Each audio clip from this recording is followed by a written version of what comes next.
they gave out the first Golden Globe for a podcast this year. And when I was telling you about it on the show, I was like, we're not eligible. And you were like, just in your genuine reaction was, why not? Like you were like shocked genuinely at the idea that we would be like snubbed for a Golden Globe. Sorry, are we not podcast? What else? What is this then? Like, you couldn't believe it. And I was like, our show is not popular enough to be eligible. And you were like, I don't understand what you mean. Still true. So I stand by it.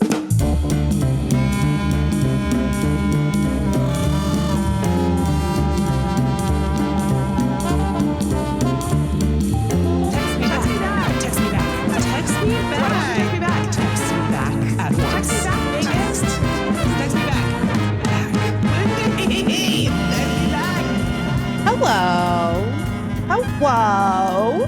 It's Text Me Back Podcast. It's the only podcast I've checked once again. It's just us, baby. That's right. No one else is brave enough to put their shit out on the feed. You know what? That's absolutely right. Wow, high energy from Text Me Back Podcast today. Anyway, today on Text Me Back Podcast, I look amazing again. Oh. Yeah, you really do. You told me that you were going to try an outrageous blush. Yeah, you can't really tell how outrageous it is, but it was like hot pink. But then I did the Shelby technique of doing like the hot pink underneath, and then I did sort of like a more neutral one on top. I think it still kind of pops, but you can't really tell that the one that I originally used was like insane. I think that I can because it has a glow from beneath. Mm-hmm. Really looks really pretty. The thing about Shelby, can I just say something? Mm-hmm. Look, what I've realized is a lot of people have opinions about makeup and whether or not you should wear it. Do whatever you want. I don't care. It's fine. What I have enjoyed about this journey is it is allowing me to enjoy wearing makeup once again. And so it feels like I'm doing like a little science experiment every day to see what my face will look like, you know, instead of it just being like a drag. Like, I have to put makeup on. Or you know what I mean? Like that feeling of like, I'm actually going to like a professional event. I guess I should make my face look normal. Yeah. Now I'm like, I'm excited to give this a try and see what it looks like. So it's just been like a little bit of a joyous experience. I'm just out here with the one type of brush. I only have a singular eyeshadow brush. No one is leading me. You know, that the way I need to be led until Shelby came along. And now look at me. Now I'm like taking selfies again. I'm like, ooh, who is she? Ooh. Oh, wow. Anyway, it's been really lovely. Today on the program, I'm so tired because where I am, it's 6:37 p.m., which is a normal time of day, unless you're old, which I am. So something to think about. But today we're going to talk about Lindy has a surprise micro segment involving an umbrella. I don't know what it is. We have a winner of what should we call it when you swallow wrong. Mm-hmm. You'll never guess who sent it in. Only the greatest listener in Text Me Back history. It's contributed so much to the show for $0, and it's not Steven, by the way. The Megan Steven micro feud is really funny to me. And then we're going to do a new segment we're calling The Foundation of Society. And also we have a snake of the week. It's a tie. I think someone in the Instagram DMs has posited that it is a Snake of the Week X segment P.U.B.E.S collab. And so I think that's probably right. We'll get into it shortly. Mm-hmm. But first, Lindy has a surprise micro segment involving an umbrella. You'll see how the umbrella fits. Okay. Wait, should we play the song? Are you looking for the song? Yeah. No, am I looking for the song? Girl, hello. Crazy lady living in a bag. Okay, Lindy, go ahead. Okay, actually, Crazy Lady Living in a Bag relates so hard to this. I didn't even think about it. Wait till you hear what this is. Okay, yesterday morning, Roya Amir Soleimani asked me a question that shook me to my core. Because she was like, you know, what's your schedule for the week? What are you doing? What's going on with you? And I was like, oh, tomorrow I'm gonna take the car to the vet, and then I'm gonna record podcast. And then out of nowhere, she says, how long are you and Megan gonna keep doing the podcast? Oh, such a question. Probably this is the last one. Tell her that. No,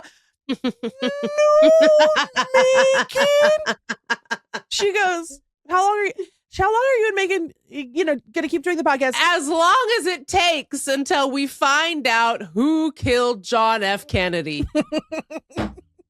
Until we find out who ate the 13th biscuit, which we've a mystery we've never brought up on this show before. Never brought up on the show, and it's not possible to solve because we were the only two people involved, unless the worker at KFC saw.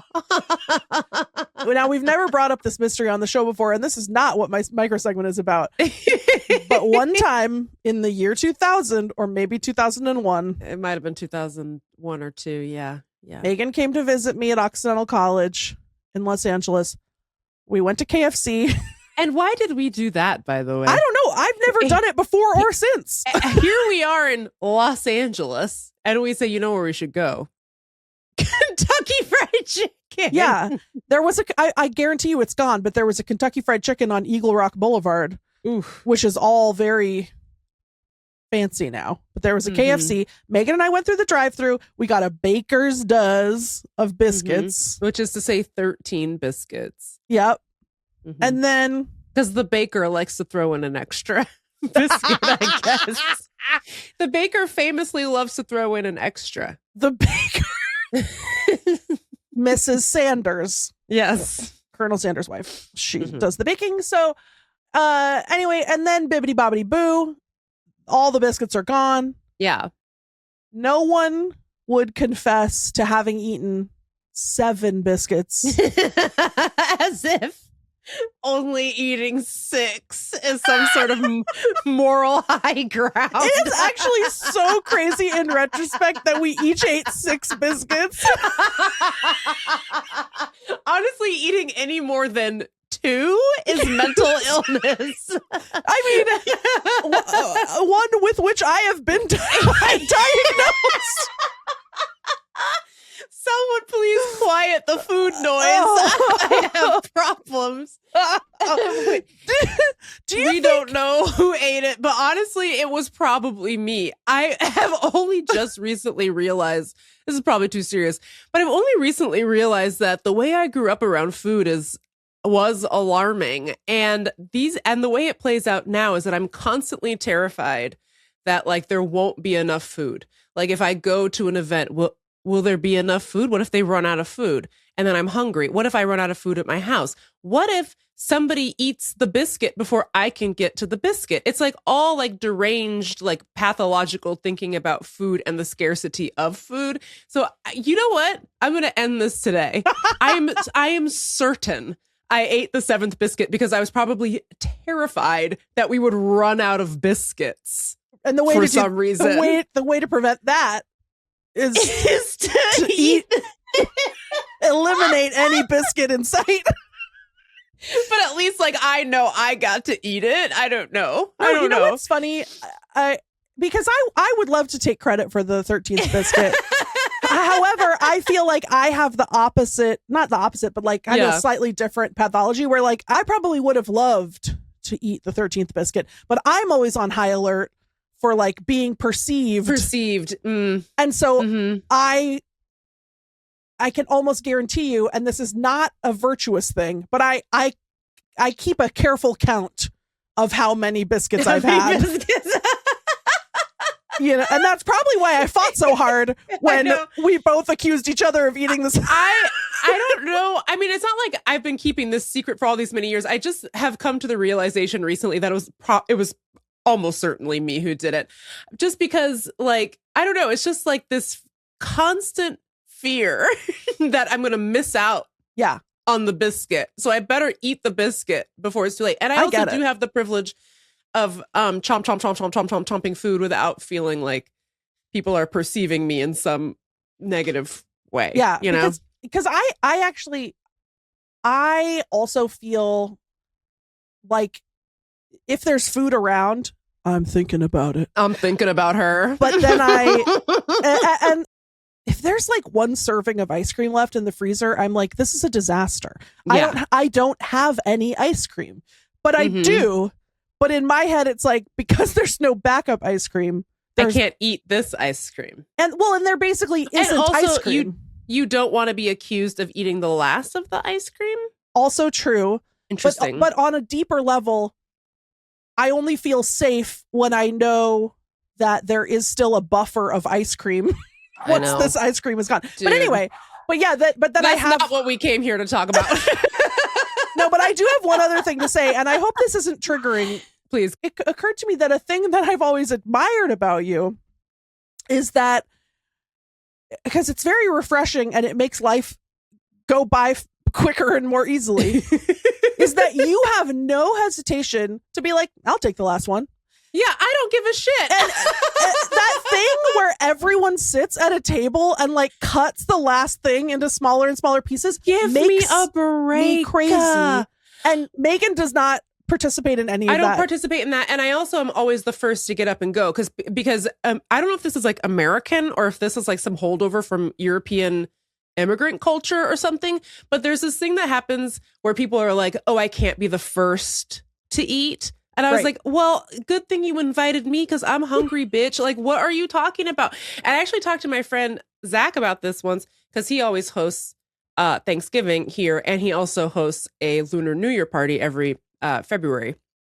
And he was like mostly joking, but I think it was a little bit true, where he's like, I love when you come to these parties because you'll always be the first one to get up and get the food. Like, it breaks the ice. It makes other people feel like, oh, I can eat too. And I'm like, yeah, well, part of it is also like, what if somebody else goes first and all the food is, and the first person eats all the duck.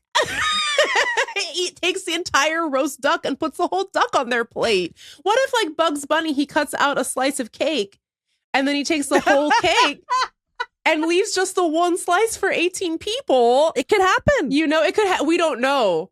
We don't know, Zach. Yeah. So I'm happy to play that role at anyone's dinner party. Happy because I just don't really believe in that. The food, they made the food. They want you to eat the food. It's crazy. And it's I'm crazy stressed stuff. out. I want to eat it. So that's what it's there for, Meagan. Yoink, baby. But that's not what we're here to talk about in this. However, if you roll back the tape, what we just set up was the podcast won't end until we solve the mystery of who ate the 13th. And then I solved it. You immediately. So we'll talk about. We'll see you guys later. You immediately solved it, Meagan. So okay. Well, we still haven't solved the mystery of the murder of JFK. So you're. Oh, that's right. Okay. So Roy says, although it was probably the CIA. So anyway, go ahead. Well, we can't prove that. Thank God. Roy says, when are you going to end the podcast? I said, oh, I don't know. I was like, I like doing the podcast. She was like, is she clamoring for it to end? No, she was just curious. She was like, no, I know you like doing the podcast. I just was curious if you guys had talked about, like, if you had sort of a ballpark plan for what you wanted to do. No, girl. Yeah. It's a little bit like asking, when is your friendship going to end? I don't know. Right. Yeah. Whenever. I said, well, we're still having a lot of fun doing it. I think Meagan and I both rely on it emotionally to some degree. But also it's hard to imagine like leaving the listeners. So many people write to us and say that they rely on it. And I know that like you can't live your life for other people. And if we weren't having fun doing it, that's not a reason to keep doing it necessarily. Yeah. But it helps. I mean, that is a way, as we say, to fill your glass.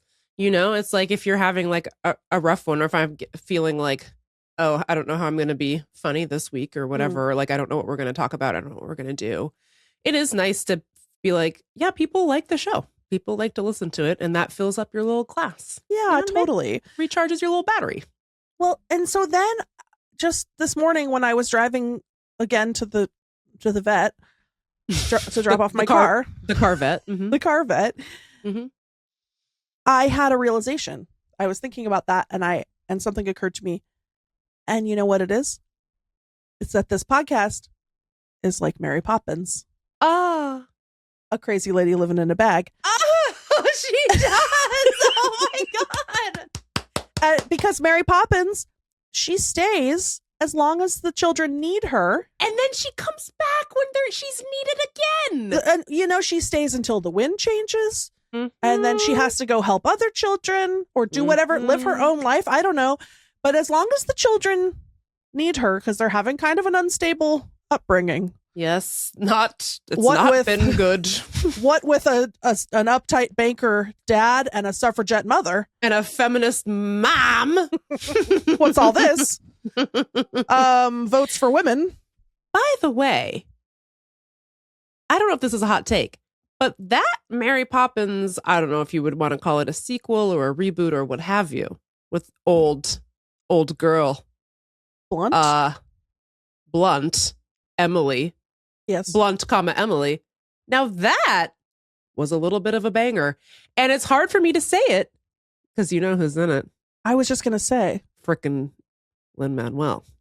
And he brings the energy down quite a bit for me personally. I mean.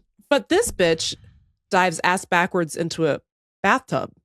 And then they're in the ocean? Hello. Okay, I'll give it a watch. Also, you know who else is in it who totally neutralizes the Lin-Manuel Miranda issue? The guy who voices Paddington.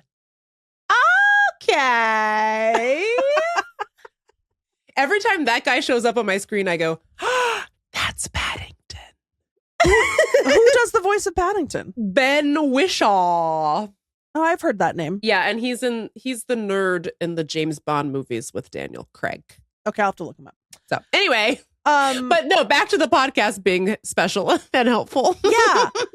It just made me feel it's like when the time comes that you no longer need float us, off. Yeah. We'll float off with our umbrella and our bag. And our little suffragette sign. Yes. Votes for women. Votes for women. And you'll all be screaming, they took that. We don't have that. No, if you're screaming that, we're not going anywhere. We're still needed if they're screaming that. If they're screaming that, I don't know if women are not allowed to vote. Are they allowed to podcast? Probably not. No. In that case, we're not leaving on our umbrella. We're leaving in the back of the paddy wagon. Girls. I can't believe they made Lin-Manuel Miranda be Bert. This man's accent. Kevin's still pissed off about it as well. This man's accent in the Mary Poppins revival is so heinous, and I'm including Dick Van Dyke's accent in that because Dick Van Dyke gave it a go. Okay, he tried. All right. Okay. Mary Poppins. Lin-Manuel, buddy, I don't know what that was. Just do a talent show. Oh, God. Don't bring the talent show into this. That's a really nice thought. That's really sweet. It made me feel better because I was sort of in a spiral about, does the podcast have to end at some point? It will. I mean, it will. We obviously can't do it forever.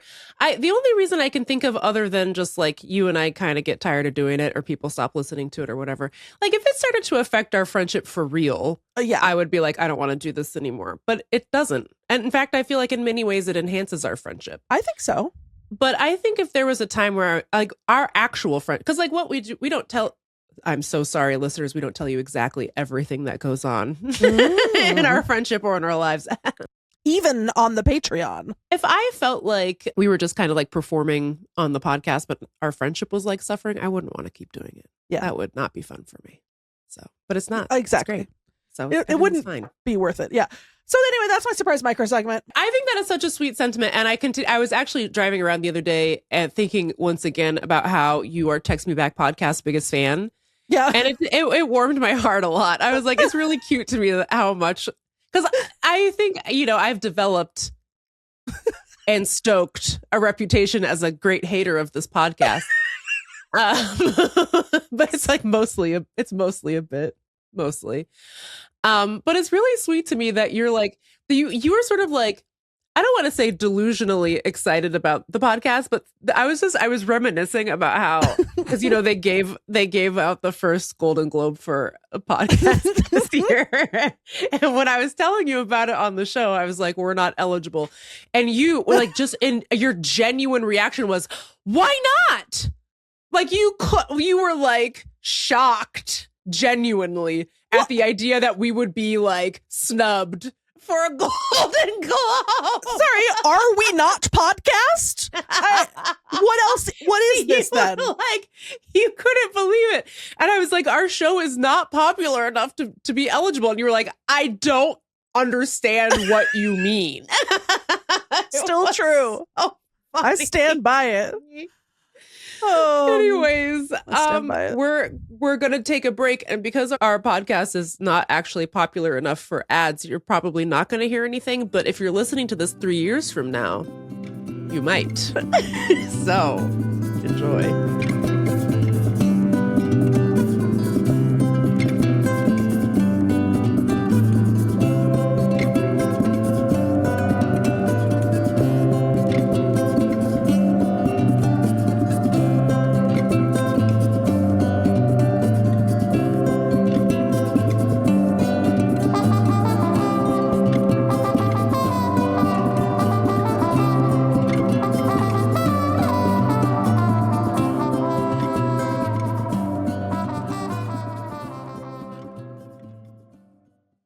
And we're back now. What are we doing? Snakes? Or are we doing? Well, it's up to you. Foundation of Society. Do you think Foundation of Society? I don't know what it is. Does it lead? You into, don't. Does it lead into no, snakes? It doesn't. I'll just tell you Foundation of Society, because actually I think Foundation of Society is a little bit of a micro segment, but we might get on a little tangent. Anyways, here's what it is. And this is not funny or good. So get excited. Text me back guarantee. And that, baby, is the text me back guarantee. Okay, so I was driving around old Washington District of Columbia, as I do. I hate driving here. Everyone who drives here is a psychopath who has both a death wish and also has a homicide wish. They want me to go with them when they die in their car when they've killed me. That's what they want more than anything. And it's mostly the Maryland people. What goes on up there? Like, do they not make you take a test? Because the way y'all be scooting around, it's deeply unsettling. Anyway, so I was driving down this little residential street back to my house. So it's a little bit narrow, but there is enough room for 2 cars to go. Okay. One way and the other way. You can pass. It's not that serious. And then what this woman did was stop in the middle of the street and not move at all. So I had to pull into the alley so that she could get by, because she didn't believe that 2 cars could pass each other on this residential street. And it pissed me off so much. I was hooting. I was hollering. Yep. I was causing a commotion. Okay, I was very annoyed. Okay. So she goes, off she goes. And I just had this thought. I learned to drive in Seattle, Washington, and Seattle drivers are bad drivers in a different way, which is that they're overly cautious and don't want to commit to doing anything. Whereas Maryland drivers are bad drivers in the sense that they're committing to killing you dead. Yeah. You see what I mean? Yes. Anyway, but here's something I would like to say that Seattle gets right. Everybody understands that on those narrow streets, 2 cars can pass each other. And I just had this thought it's like, and by the way, in new cars, all you got to do, scooch. Your car will tell you when you've scooched too far. Your car will go do-do-do-do-do, do-do-do-do-do. You've scooched too far. There's something over there. Yeah. Scooch until that happens. You won't die. Nothing bad will happen to you. Okay? Anyways, even before the advent of new cars, Seattle drivers understood the scooch. Okay? We're passing each other. No big deal. And then I realized this is the foundation of Seattle. All of Seattle's polite society rests on this one gesture, which is when somebody scooches to let you by, you give them the little thank you wave. You put your hand right above your little steering wheel and you go, and maybe you do a head nod if you're feeling generous. Everybody does it. And that is what keeps the lights on. If you were to pass somebody on a narrow little street and you don't do the wave, collapse. Complete collapse of society. And I just had this realization that, and I think it must be Scandinavian or something. I don't know. There's nothing infusing the East Coast society like the steering wheel thank you wave, which is why nothing works out here. Do you know what I mean? Yes, I think I do. Yeah. You know what I mean? There's no brotherhood of man. Thank you. There's no brotherhood of man. And yet they say that people on the East Coast are kind but not nice. Mm-hmm. And people on the West Coast are nice but not kind. And yet these people have me off-roading into an alley because they don't believe two cars can go down a road at the same time. Not only is she forcing you off-road into the alley, she's also not trusting you that you know what I mean? Because she's basically saying, I don't believe you that we can both pass. Yeah. Get out of the way. Mm-hmm. Which is like, it's like a double crime. It's insult to injury. You know what I mean? Yes. The injury is pushing you into the alley, and the insult is saying, I don't believe you. I know more about the width of the road. No, you don't. No, you don't. And then it's the entitlement, right? Because now I've gone into the alley and I don't even get the thanks. Meagan, if someone doesn't give me a courtesy wave, homicide. I start to scream in my car. Like nothing makes me more angry, I think. I remember when I was first starting to drive and people didn't do it, I really would be like, you're welcome. Yeah. You're welcome. Yeah. And maybe that is passive aggressive Seattle stuff at the end of the day. But I just really feel like that way lies collapse. By the way, my brother was in town this last weekend, and he brought my little nephew. It was so nice. I haven't even gotten an update about that. Oh my God, it was so fun. They came only for like 3-4 days. I was like, oh, I wish you could stay for 1,000 days. It was so fun. And they got to know Kevin, and Kevin was very disrespectful and rude to them. But then eventually, so then we realized if we all went out on a walk together, Kevin would feel like we were all part of the same club. Okay. So then he started to warm up to them after we did a couple walks together. And then he started doing that thing where he was like rubbing his head at my nephew's head. It was so sweet. It was really, really nice. That is so cute. Oh, by the way, this is important. This is relevant to you. We went to Mount Vernon on the boat. By the way, I don't know if you remember this, but that boat that we took, that you can take this little like city cruise ship down to Mount Vernon. And everyone says it's way better than driving because you can go down the Potomac and you can see all the sights on either shore of the Potomac. When we did it, it was really rainy, so we couldn't go up to the top and sit outside. Mm-hmm. The inside of this boat smelled like straight dookie, dude. Straight caca, bro. Like it smelled like septic tank. Yeah.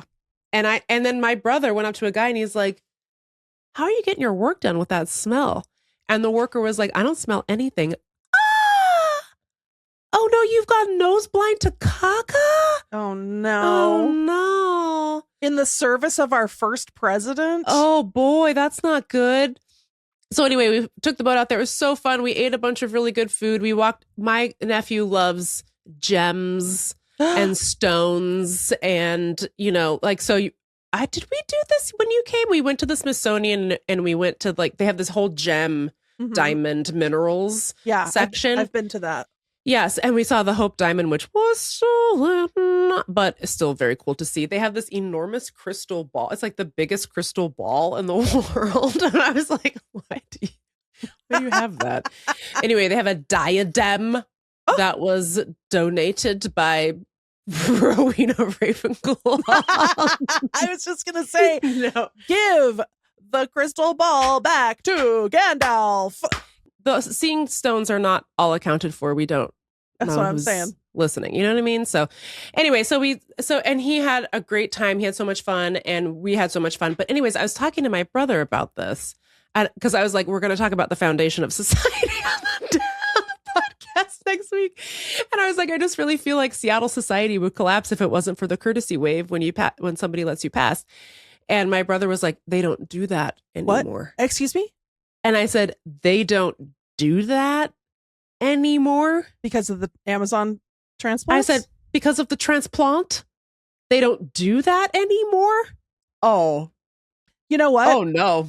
Honestly, I felt it myself, Megan. You felt it in the vibe. Well, and that's part of why I like living in the country, because in the country, you wave at everyone no matter what, or you give them a, country nod just to be like, hello, I'm your neighbor, whatever. You give them the nod of the seventh biscuit, I believe they call it. And it feels good. But I do feel like when I'm in Seattle, there's a chill in the air, a coldness to the driving. There's a foul voice on the wind. Exactly. You might say. I get in my car, I turn on my CarPlay. I say, Siri, what do your elf eyes see? She says, the sun rises red. Blood has been spilt this night. And it was that somebody didn't do the wave on like Newton Avenue North on Queen Anne. Oh my God. Oh boy. Imagine. It's a kind of entitlement. And I'm so fucking sick of being accused of Seattle freeze my whole life when I've been wiggling my fingies at every fucking buddy. Right? Then now all these people come from out of town.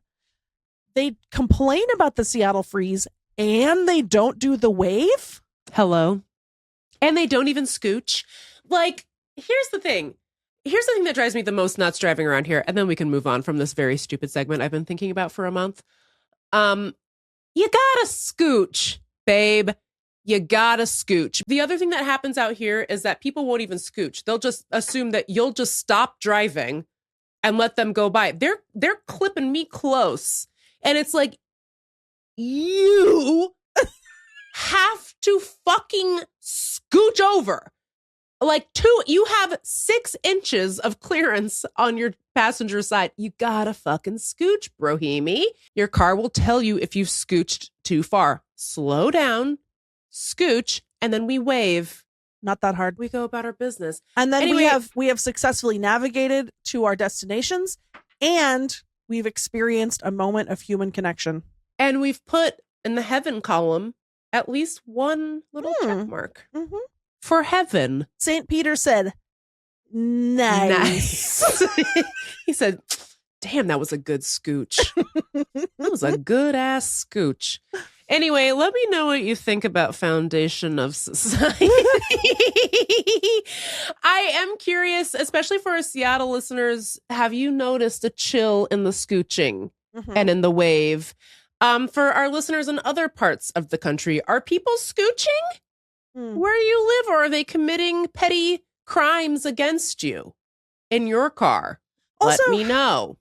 When it comes to kind but not nice, nice but not kind, I have to argue that it is unkind to take my scooching and my waiting and my letting you go first for granted. I agree. That is a notch in the hell column for the entire Eastern Seaboard. What you're saying to me is that you think I'm less than human. You think that you're better than me. You deserve to go first. I deserve to wait. You know what I'm saying? Like, I've also noticed this behavior that I've been calling I'm the only person in the world. Yeah. I mean, all Americans suffer from I'm the only person in the world syndrome. That's why we're all on this continent, because our ancestors were psychopaths. Not all of mine were, but the white ones. Yeah. For sure. Anyway, they have this belief that they're owed something, that they're entitled to something. But I really feel like it's been exacerbated post-COVID because people just spent less time around other people. And now this thing is happening where people are just stopping in front of doors. Like today I was at the gym. I was doing some crazy exercise involving the pulling of a sled. And the girl on the sled next to mine needed help getting the weights off, but she just was standing. She was just like standing in the lane where I'm pulling my sled. I'm like, you're not the only person in the world. You see me with my crazy person sled, my crazy person's high intensity interval sled. Scooch. Freaking scooch. That's the issue. The basis of all of this is nobody's scooching anymore. That's right. Scooch over. Make America scooch again. Here's something that happened. I was at Safeway the other day and the parking lot is all under construction, so there's a limited number of spots. This lady just taking up 2 spots because she has her door wide open. And I was like, you're not the only person on Earth. There are other people on Earth. So anyway, write in, let us know, are you the only person on Earth, or do you think other people are on Earth? 703-829-0003. deartextmeback at gmail.com. And that's the Fernderser. We're going to take a little break. And when we come back, I'm going to tell you about the snakes of the week. Yeah, that's right. Plural. Boom.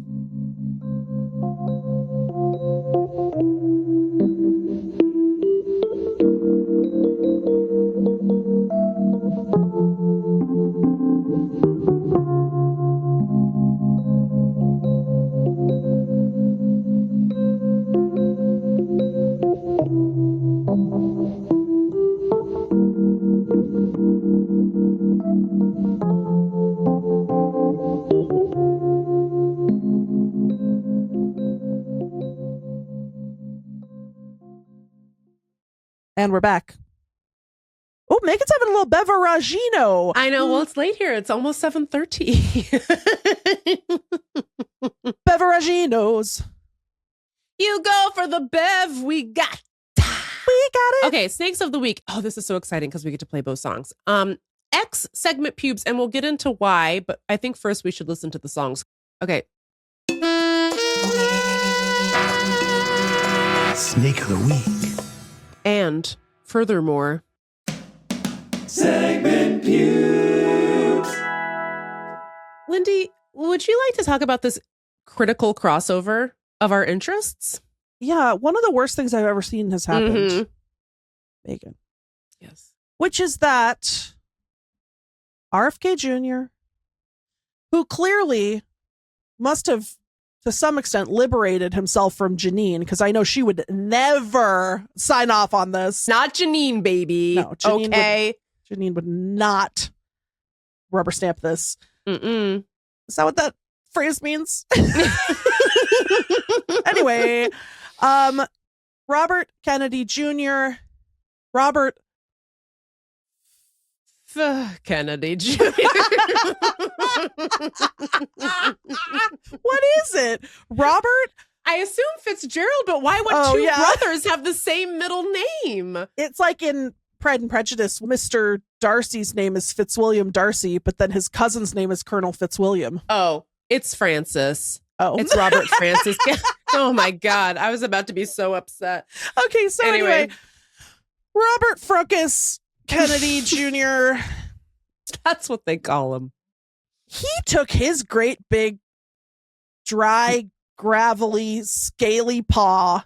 His big old mitts. In his nasty mitts out in his patio. It was Dr. Oz's patio, I think. Oh, boo. It actually makes it a lot worse. A lot worse. Yeah. I didn't read the article. I didn't click through, Megan. I just watched the video. So I didn't know that horrible detail. Okay.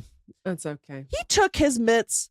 He reached them down. By the way, why we don't call them mitts anymore? I don't know. Bring it back. Pretty good. Bring it back. He reached down to Mother Earth and he grabbed and squozed.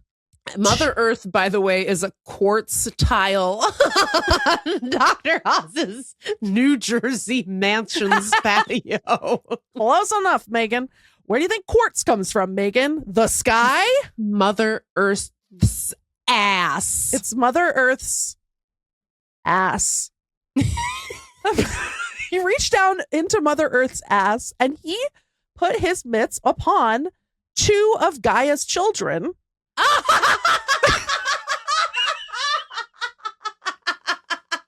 Two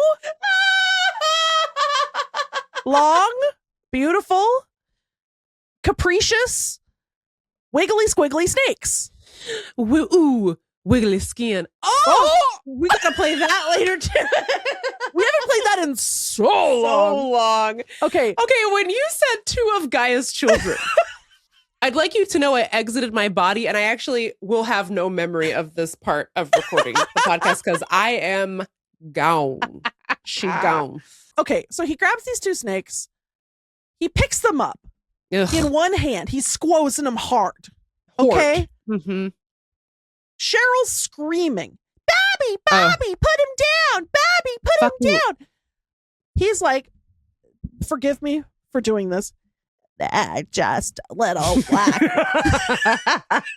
race. By the way, he sounds just like Kevin when he's pissed off at me. Kevin always goes, growl, growl, growl.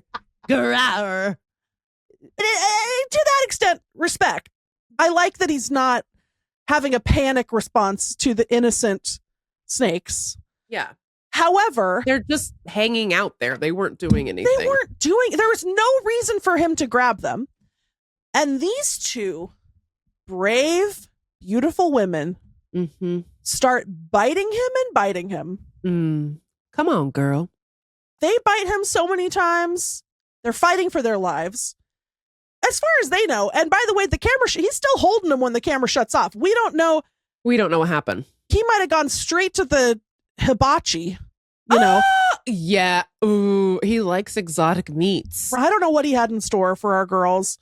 Wasn't he trying to suggest that they were having sex or something? And he was like, I'm trying to break up the fornication. I was like, why are you? First of all, why? And second of all, they're snakes. And third of all, why are you projecting human mores about sexuality onto two snakes? You're doing purity culture on snakes? Hello? On Gaia's children? These snakes were having an innocent time in the Garden of Eden, parentheses, Mother Earth's ass, parentheses, Dr. Oz's New Jersey patio. And then you came in with the secret knowledge with the fruit of the forbidden tree, and you sexualized what they were doing. TMZ says that someone off camera said they're having sex. So I assume that was Dr. Oz. I don't know. Ugh. But like, even if that were true, what does that have to do? That has nothing to do with me. Just go elsewhere on Dr. Oz's massive estate. And this is why I love the snakes so much. And you know, I'm not a big fan of snakes.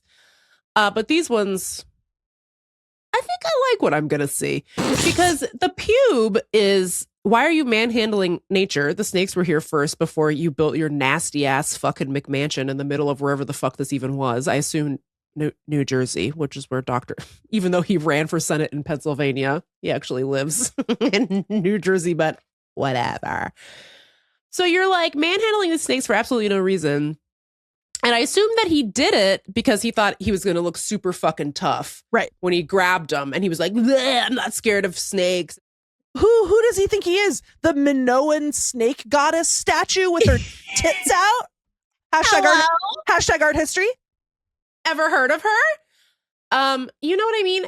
So they're like garter snakes. They looks like, to me, they don't look like anything that serious. I think he says they're black racer snakes. I think that's what he says. Am I gonna get canceled? No. Okay. Have we talked about how he's just Torgo? Somebody already made that. Somebody already made that observation. No, Master, you have so many wives. I just want one. The master. No, not Torgo's theme.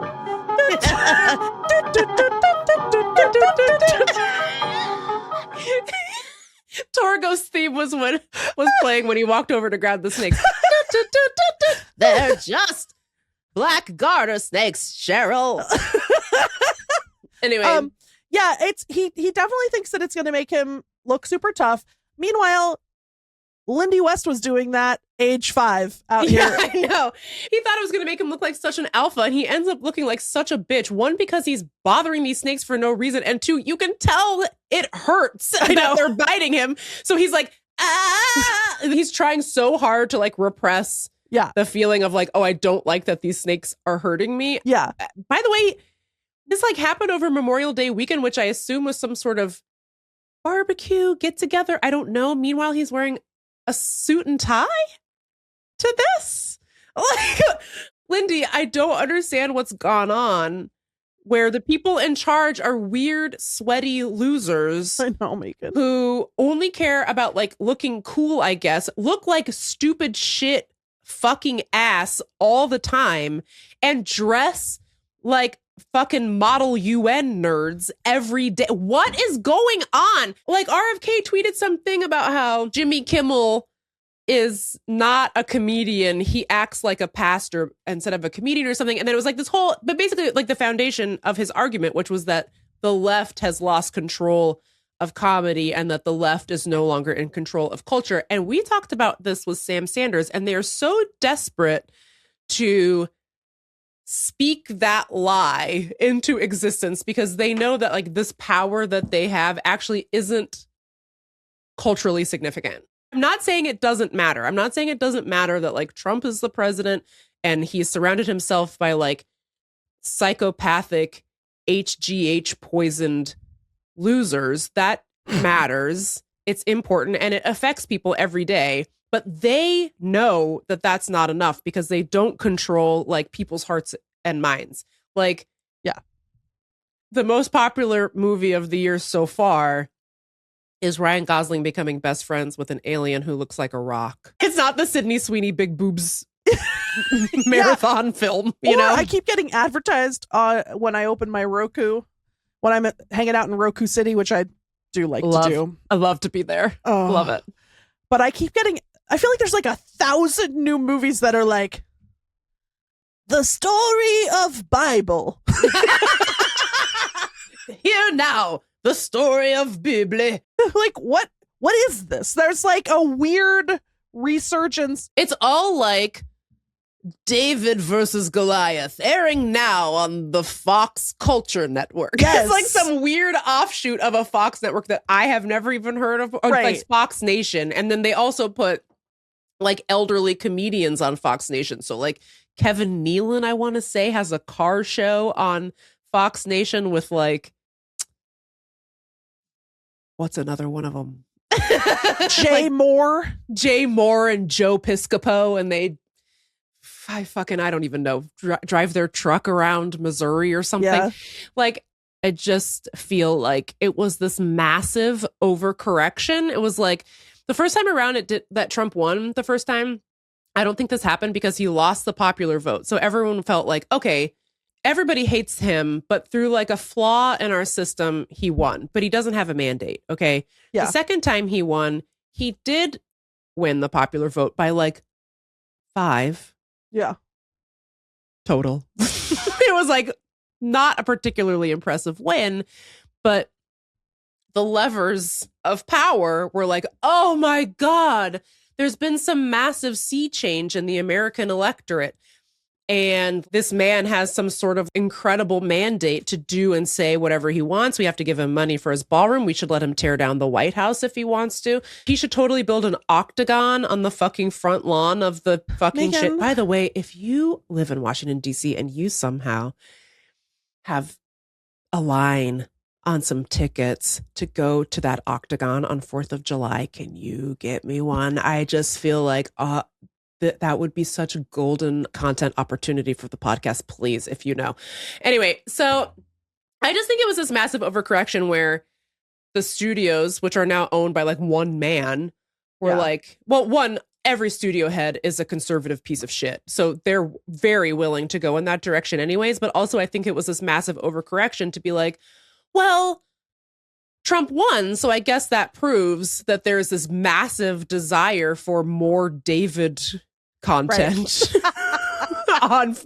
It's like all that anybody wants to watch is Sydney Sweeney Big Boobs Parade 2, Two Towers, and David versus Goliath 3, Return of the King.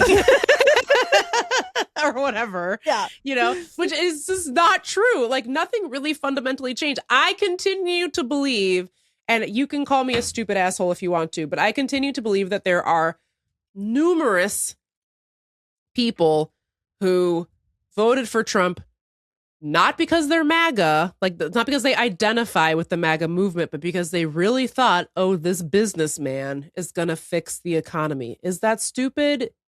Yes. Would those people switch over to a Democrat in 2028? Yes, I think so. I do think so. So I'm not writing those people off yet. Yes, there's a core group of psychos, but I think Disney was like, oh, I guess that proves everybody hates gay people, which is like not true. It's not. That's not what happened. One man winning one election did not fundamentally alter the country that we live in. Is this country good? No, dude. I think you all know me well enough to know I'm not saying that. But what I am saying is the psyche of this country did not change irrevocably from Joe Biden in 2020 to Trump in 2024. No. And yet the media is reflecting back something to us that is not true. You know? And that's the snake of the week. I don't remember how we got there. But I would just like to say, don't grab two snakes and then hold on to them while they... Cheryl. It's fine. Oh, they do have a little bit of a bite to them. Cheryl. They're having sex, master. He probably didn't want... He was like, don't let Dr. Oz see or he'll want to have sex. He didn't want... Dr. Oz is like the Hulk of sex. He's always horny. The master would not approve. Why did I say that? Hurry, Cheryl. Dr. Oz is horny, Cheryl. The master is away. So don't traumatize snakes for content. Please. And if you're a snake and RFK Jr. picks you up, you should bite him. So that chop. Segment pubes to RFK Jr. Snake of the week to the snakes that bit him. And you know what that means. One time with the freak bump. 4. Hit him 2 times with the freak bump. Freak bonk. Ooh, Dr. Bonk. Freak bump. We are the freak. Do, Dr. Bonk. Bonk, bonk. Ooh, wiggly skin. Stay on the ones. Always keep it funky. We are the freak. Okay, I can't do this anymore. I will. To the bump.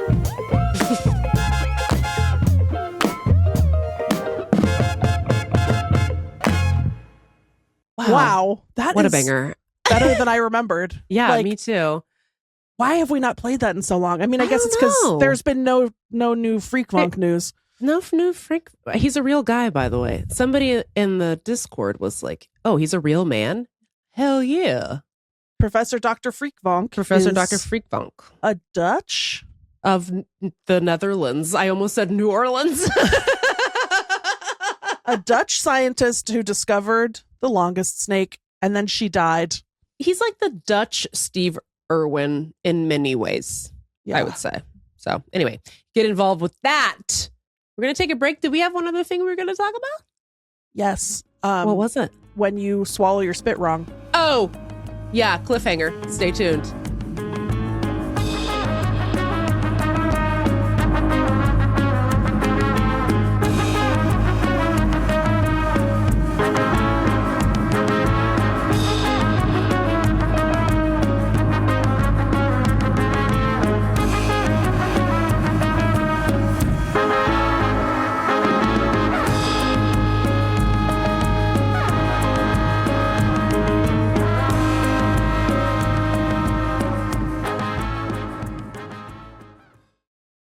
Well, Lindy.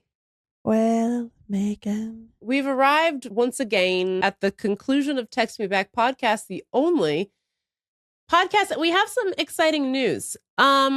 We were talking about how horrible it is when you choke on your own spit, you swallow wrong, some people say. There's just not a quick... Specifically spit. It's not like... It's not... aspirating. It might technically be aspirating, but it's not covering. I feel like that's just not covering the social aspect of what's going on. It's like, I'm not even eating anything. I'm just sitting here.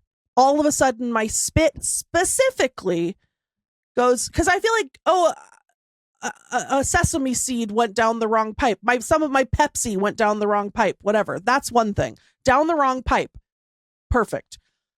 That makes sense to me. That works for that. But I want a word for the specific experience of I wasn't doing anything. I'm innocent. I was minding my own business when I was betrayed by my body. Now, I hope I'm not spreading misinformation, but somebody in the Discord, which is where I get all my news, I just lurk in there. I don't post that often, but I'm always like, what's this? Somebody was like, well, the reason that it happens more in humans than in other mammals is because our vocal cords are so close to the spit hole or whatever. So like we traded functional esophagus for talking.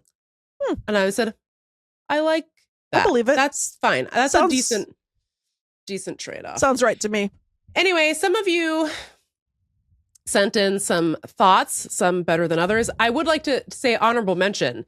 Somebody in our Spotify comments, I don't have your name handy. I'm so sorry to you, but she put ICOMOS, which I actually really liked, which stands for I choked on my own spit. Okay, and I really liked ICOMOS because that felt very like Greek, very like Santorini. Yeah, it's very Santorini, like very glamorous. Yes. Like, excuse me, ICOMOS. You know what I mean? Yeah. I don't know. So I liked ICOMOS a lot, but it might be a tie. But I think the winner comes from our good friend Robert, who was the one who opened our eyes to the Schlittenfart, which is German. Excuse me, Schlittenfart, which is German for sleigh ride. Yep, of course. And he also helped arrange the Tidings jingle. So friend of the show, Robert, he is I think just a Jingleheimer one time over, not quite reached the status of Kingleheimer, but he'll get there. Maybe this counts as Kingleheimer. He is very much like a spiritual mentor to the show, I think. You know what? We're calling it Kingleheimer. Mm-hmm. We'll send you a little crown for your pig. Yeah. Okay, get excited for that. Anyway, Robert writes in, he said, I feel like with only a little bit of work, we could come up with a German compound word for something going down the wrong tube. Maybe Speiseromeshgeschick. Speiseromeshgeschick. Yep. Which is Lindy, which is German for esophagus mishap.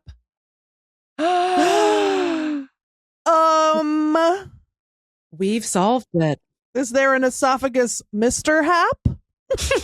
Because I like interested. what I see. Hey, what's your name? What's your sign? Esophageal mishap? What is it? Esophagus mishap. Esophagus mishap.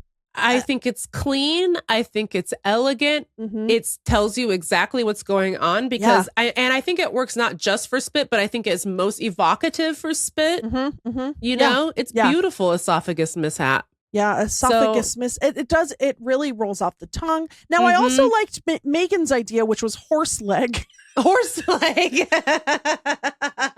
So actually, maybe we should put it to a vote. Actually, someone in some comment somewhere did one that made me laugh. That was like, it was like, brinky dinky doo. But it was very British. I love but it. I don't remember what it was. That I liked that one too. But yeah, I think esophagus mishap. It is clean. It's elegant. It's giving the Hamptons. Yes. So we're going to declare Robert the winner of I choked on my own spit. We're going to declare Spotify commenter a really, really close number 2 because ICOMOS is really good to me too. It is really good. And we'll let the text me back pepperoni. Text me backalites weigh in on what they like the best. 703-829-0003. Dear text me back at gmail.com. And as well at other locations. 703-823 No, but that was so close. And I just said it too 2 seconds ago. 723. No, you're getting worse. 726. 70. No, my God, no. 703. Yes. 826. Nope. 82. Flip it. 628. No. 6. Flip the 6 into a 9. Oh, 703 829 0003. She nailed it on the first try, folks. Oh no, she ecomosed. She had an esophagus mishap. Okay, let us know what you think. Also, I'm getting into tennis. So, if you guys listen to tennis, let me know. I've been watching Roland Garros, which is like the French whatever. But you're playing tennis or you're watching? No, I'm just watching. Oh. Why would I ever play tennis? I don't know. You love sport. You're always dragging a sled. Well, that's not a sport yet. You know? Yeah. Let me know if you're watching that. Once again, my sports problems have kicked in real bad where I was like, I'll just watch Coco Gauff play whoever she played today because I don't really care about tennis. But then I picked somebody that I wanted to win. Immediate stress. And then Coco, she won in straight sets, by the way, but she was having a harder time than I think people expected to beat this lady she was playing. And I was like, I have to turn this off. I'm stressed out. But it's not for you, Meagan. It's not for me. I mean, I'm going to give it another. I don't care about any of the. Oh, that's not true. Okay, this guy named Tiafoe, he's from Maryland. He won a match today, and he's great. He's like, just like boisterous, so fun. He was wearing a big necklace that said, like a big diamond necklace that said "Big Foe" on it, and he played a match today that went 5 sets. They played for almost 5 hours. That's very long, they say. Oh, nightmare. Tennis. And I know I don't want to do anything for 5 hours except lay down. But he finally won. When he finally won the match, he like screamed and ripped his shirt off and was like, let's fucking go, which is like very not European to do. And he was like hugging, he like ran into the stands and he was like hugging all the fans. And I just hope he doesn't catch any blowback for it because it was just such a beautiful and pure display of joy, and I was really happy for him. So, and I'm rooting against Djokovic because he is an anti-vaxxer and he sucks. So, I don't want to talk about this at all. Go ahead. I know what you're gonna say. Nope. Okay. I just want to say you're watching the finals. The Western Conference finals. Very incredible playoffs. It's been very fun. Very proud of the Knicks. They've made it to the finals. Crazy. This is their first time going to the finals since 1999, they say. I really, again, we're not getting into it. I deeply love all 3 teams that are left. I love the Knicks. I love the Spurs. And I love the Thunder. And we're not talking about that. But Go ahead. No, you go ahead. I was just going to say, I did watch one game. I can't bring myself really to watch Spurs Thunder, but my nephew really loves Wemby. So he's rooting for the Spurs. So we watched a game when he was here. They didn't win that game that we watched, but it was fun to watch it again. But I just wanted to say this. What made me sad about it is that he's like, I love San Antonio. I love the Spurs. He mostly loves Wemby, I think, right? But he loves the Spurs and he roots for the Spurs. And I mostly jokingly was like, but if the Sonics ever came back, you'd have to switch. And he was like, I would never switch back. And I was like, oh, really? And I was like, really? You wouldn't? And he was like, well, I might be able to root for both, but I like the Spurs. I'm letting it go. But here's what made me sad about it. I was like, the way the NBA has handled the taking of my team has now led to multiple generations of Seattle kids not having a home team. Yeah. And now they're drifting around to fucking San Antonio or whatever to get just a modicum. It just bummed me out in that way, I guess. Like that really made me sad. I do like Wemby. He seems like a very nice person, a very nice man. So, your nephew is young. And he doesn't know what it feels like to have a home team. And yes, I think he can't conceptualize it in the Yeah, I think, abstract like this. So I to be wouldn't clear- worry too hard. To be clear, I am certain he will get over it as soon as we get our team back. But I just had this. It was like I was met with the real life effects. I know. As confronted I'm with like sorry. the reality of not having. And I was like, God, that's really sad that there's just like a bunch of Seattle kids who like don't have that, or like, I mean, obviously Seattle has other teams and other things to root for, but it was very, very sad to me. I'm excited for the Knicks because Zoran Mamdani is really happy about it. So I love that. Mhm. And I think regardless, I think I want the Knicks to win. If OKC wins, I want them to be destroyed in 4 games. I understand. That would And be ideal. By the time this airs, we will know. We will who know. Is in the So finals. let us know. Yeah. Let us know what happened. But I just wanted to say, and this is not about the Thunder, so that part is over. Okay. We don't have to talk about it, but that it is about Wemby. I sent this video to you on Instagram. I don't know if you watched it, but it was a clip from some podcast I've never seen before, which is 2 women talking. Ever heard of it?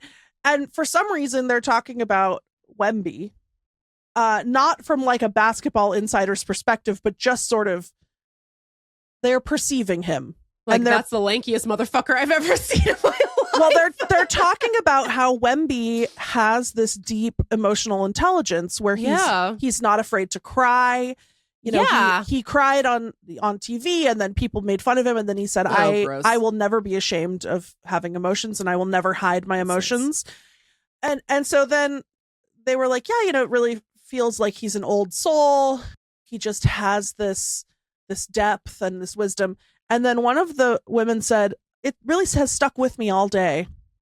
She said, his spirit has lived through many lives, and he just landed in a very long body. I hope that happens to me one day. I hope so too. I love that. After your spirit lives through many lives, you get to land in a very long body. I want to be in my next life. I want to be in the longest body in the world. Wow. I want to be the Guinness Book for longest body. Have you seen, the guys who did that Bing Bong video, like, Joe Byron, take me out to dinner. What's up, baby? Those guys. No, she don't know that at all. Well, we'll start with Bing Bong. I'll send you Bing Bong. But anyway, the Bing Bong guys were outside of Madison Square Garden after they swept Cleveland. And they bumped into Mom Donnie. Mom Donnie is wearing a Knicks. He just looks like some guy who just crawled off the subway and went to a Knicks game, and he's outside just mobbing with everyone, just going, let's go Knicks, let's go Knicks. And then they turn around and fucking Curtis Sliwa's there. His little hat. It's amazing. It's amazing. I will just say this, regardless of who you root for in the finals, or regardless of who even makes it to the finals, if the Knicks lose the finals, they will burn New York to the ground. If the Knicks win the finals, it's over. Either way, New York's toast. Wall Street, your 401k, she gone. Okay, so just everybody hope for the best. I love the Knicks, and the Knicks have produced one of the only other best friend podcasts that I will tolerate, which is Jalen Brunson and Josh Hart have a podcast. Oh, that's cute. And it's really funny. I love that. Well, good for them. Yeah. Well, go basketball. Go teams, as Rob Lowe would say. Go Except teams. for that one team. I think we can all agree. And on that note, before Lindy can contest what I've just said, anything. Goodbye. We love you. Mwah. J to the mwah. Text me back. Text me back. Text me back. Text me back.